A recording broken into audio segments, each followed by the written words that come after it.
you know, we left a 60-inch strip here for me to delineate.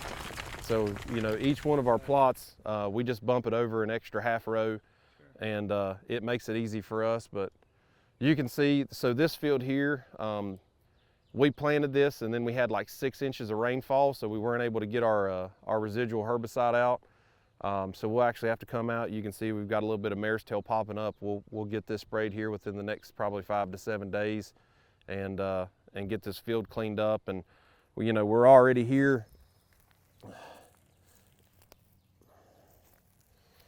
So we're there's our first trifolia, there's our second trifolia.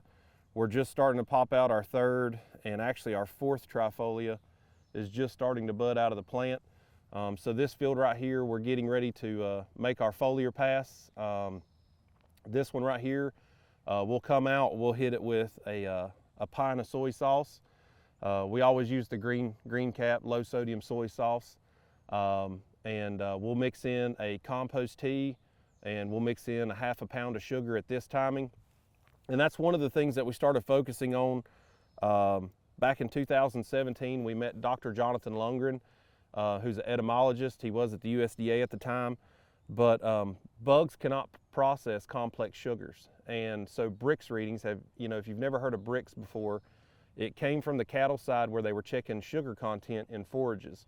What we found out is if we can get the sugar content, the Brix level in this plant at 14 or above on a refractometer, is you'll still see an insect come in, and they'll start on the field edge, and as long as our Brix is high enough and they can't process those complex sugars, it'll actually bloat the insect. It'll retain moisture and sugar, it bloats them, they don't like it, so they leave the field.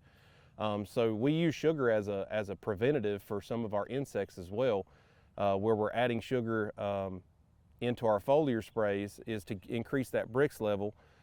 Some years we don't have to have insecticides, some years we do. But it saves us a lot of money. We're spending about 50 to 70 cents an acre on that sugar versus, you know, if we're, you know, spraying bifenthrin, we're coming out here, it's about $7 to $8 an acre.